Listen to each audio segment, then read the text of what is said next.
Hello everyone and peace of Christ to all of you. One of the Muhammadan, he left a message saying that how you can explain the amazing wisdom in the Quran.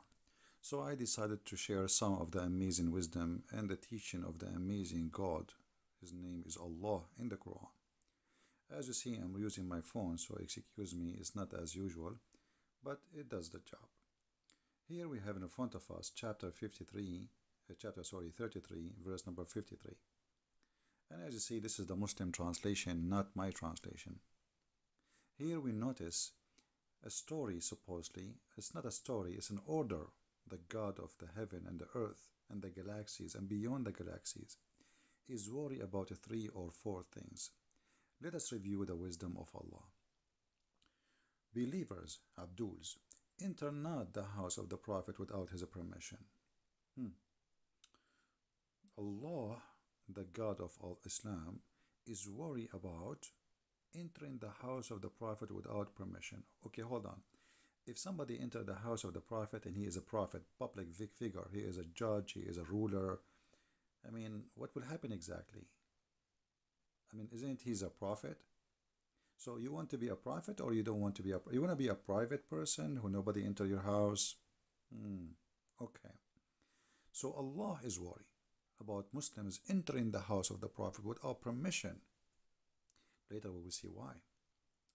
And then he says, nor wait for a meal to be prepared.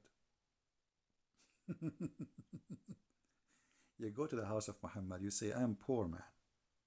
The Prophet will say to you, well, we don't have a meal. He told the wives to say, tell them we don't have food, go. And then they stay waiting because, okay, you don't have a meal now, what about later? Maybe, I mean, people would eat. You don't have food now? What about 2 hours from now, 3 hours from now? We will wait. Don't wait. And don't wait for it to be prepared because it will never happen. And then here, Allah is a truthful. He is telling you the truth, that this is hurtful. This is hurting the Prophet. What is hurting the Prophet? To enter his house and to eat sandwiches which is not made for you. And Allah is not shy to express himself, and he is not ashamed of speaking the truth. What the truth? That this has hurt the Prophet, to enter his house without permission and to eat his meal. And here we need to stop. Many of you will say, well, I don't like people to go my house without my permission. But maybe you don't understand. If we go a little bit down, you see the interpretation made by the Abdul. It says to you that the Arab tradition, they go to their houses and they enter their houses, and not only that, they eat. Actually, if you are a stranger and you enter an Arab man's house, you stay in his house for 3 days, 3 nights, and they will not even ask you what's your name, which means your food, your accommodation is for free as a guest. It's a shame for an Arab man to ask you who are you and what do you want. Until you pass the first 3 days, then they will ask you. This is before Muhammad. After Muhammad, things change. Muhammad, he is an Arab, but he's different. He's cheap. He's selfish. He is crazy. He wants to be a prophet. The Arab, they used to be proud actually to have a guest. When somebody come to the tribe, they would be fighting over the guest who will sleep in the house of who. So if you sleep in the house of this person, you don't accept to sleep in the house of that person. That means you are insulted the other one. Muhammad is different. Muhammad, he don't want anyone to come, even those who they are believers. Those are his followers. Don't enter my house without permission. And the funny, they are not ashamed even to say to you that the Arab, they used to be a lot better than Muhammad. Read carefully. This is their interpretation, not mine. The Arab before Islam, they are very open to the guest. Everybody is welcome and they are proud to serve the guest. Muhammad, a selfish man, he liked to eat your sandwich. Muhammad should be welcome anytime to any house. If you remember Muhammad, he went to his own son's house without permission and he entered the house and he flirted with the wife, as we saw and we explained before. And here we go to the second part of this video. You will see here Allah saying supposedly, If you speak and if you were to ask the wives of the Prophet something, ask them from behind the curtain. That is more up for etc. So if you want to speak to Muhammad wives, you have to speak to them from behind the curtains. Otherwise, this is really hurting the Prophet. Okay, hold on. So the Arab before Islam, you can go and speak to the wives of the owner of the man. As long as you do nothing wrong, the man, he wouldn't do nothing to you. I mean, what's wrong with that? But because Muhammad is a very bad, evil man, because he, when he enter a house, he think about the women in the house, he think everybody is like him. To make it simple for you, if you are a person who have a good heart, what do you think? You think everybody around you is good-hearted. As simple as that. Decent, nice thinking. You never think about hurting others. Muhammad, because he is an evil man, he think everyone will enter the house of his house. He will like to speak to the wives of Muhammad for a dirty purpose. This is why he come with the curtain. And supposedly the excuse, it's Allah. It's not Muhammad he want that. It's Allah. You don't understand. Now, listen. Muhammad, he allow Muslim women to go in the street and they can speak to men. And they do not need to be behind the curtain. So why his wives have to be behind the curtain? That means wives of Muhammad cannot leave the house, and if they leave the house, they have to make a tent around them and to be in the curtain. And after that, the Muslims, they start using the curtain to their wives too, because Muhammad first, and they are second. And then we see here the jealousy of Muhammad using Allah as a tool to fulfill his madness. He said, that is more, that it is not lawful for you because it cause hurt to Allah, Messenger. Allah Himself saying to you, if you speak to Muhammad's wife, not from behind the curtain, you are hurting him. If you speak to Muhammad's wives face to face, it's a big sin. If you eat Muhammad's sandwiches, if you wait for a sandwich to be prepared, that is a big sin. If you enter the house of the Prophet without permission, that is a big sin. And then he continues saying something more crazy. And not to even marry the wives after him.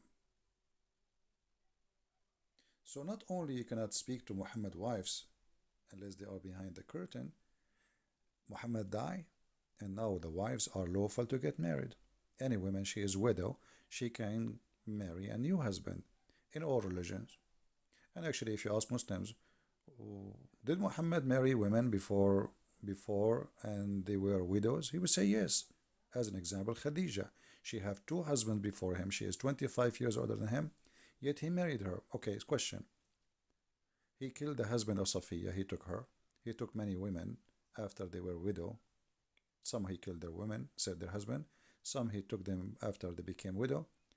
So Muhammad have no problem to sleep with the women after her husband either pass away, get killed. So why it is a problem if Muhammad pass away to marry his wife? Because Muhammad is above mankind. He is a crazy man. He want to own those women even after his death. Muhammad here, he was thinking, okay, tomorrow I will die. Who is going to be in the bed with my wife? Omar? Maybe Abu Bakr? Abu Bakr, he cannot marry Aisha, so he will marry whom? Maybe different women. Who care? What about maybe Khalid? Maybe this Muslim, maybe that Muslim. So let us see how we can solve this problem. Bingo. I will make a verse saying that Allah said, no one after me can marry them. And by the way, in that, I preserve those women to death, that nobody can touch them, but yet I can touch every woman. Actually, in the interpretation of the Quran, it says that if the Prophet, his eyes fall into a woman, which means he like her husband must divorce her immediately so the Prophet, he can have her. And here you notice how filthy this man is. And this is exactly what he did with his own son. He went to the wife when the husband was away. He entered the house. He saw the women wearing almost naked clothes, and he flirt with her with loud voice, and there's no way he's not aware that she can hear him. And he said, praise be to Allah, the one who made my heart to flip for you. Then the wife, she told the son, oh, your father was he, and he flirted with me. Then the son went to Muhammad, says, hey, I don't like this woman, you take her. So look, imagine here how crazy sick this maniac. He forbid to you what he loved to do. This is the wisdom of Islam.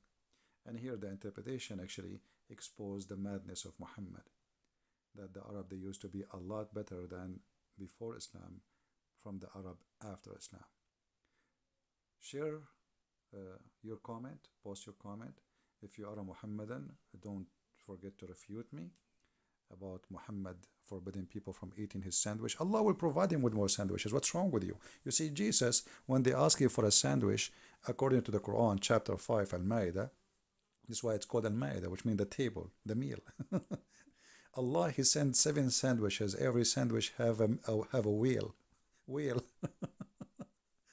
7 sandwiches with 7 wheel. So why Allah is worried about people eating the food of Muhammad? What about Allah making miracle that people, they can come anytime and eat from his house and there's no problem, especially the poor? Here you will see the stupidity of a madman trying to make himself above mankind, using what he called God, making himself controlling everything around him, and forcing things so nobody discuss why. The wife, they will say to him, why we cannot marry after you? No, Allah, He said so. They cannot discuss that. Even the father of those women, they cannot say, okay, Muhammad, he died.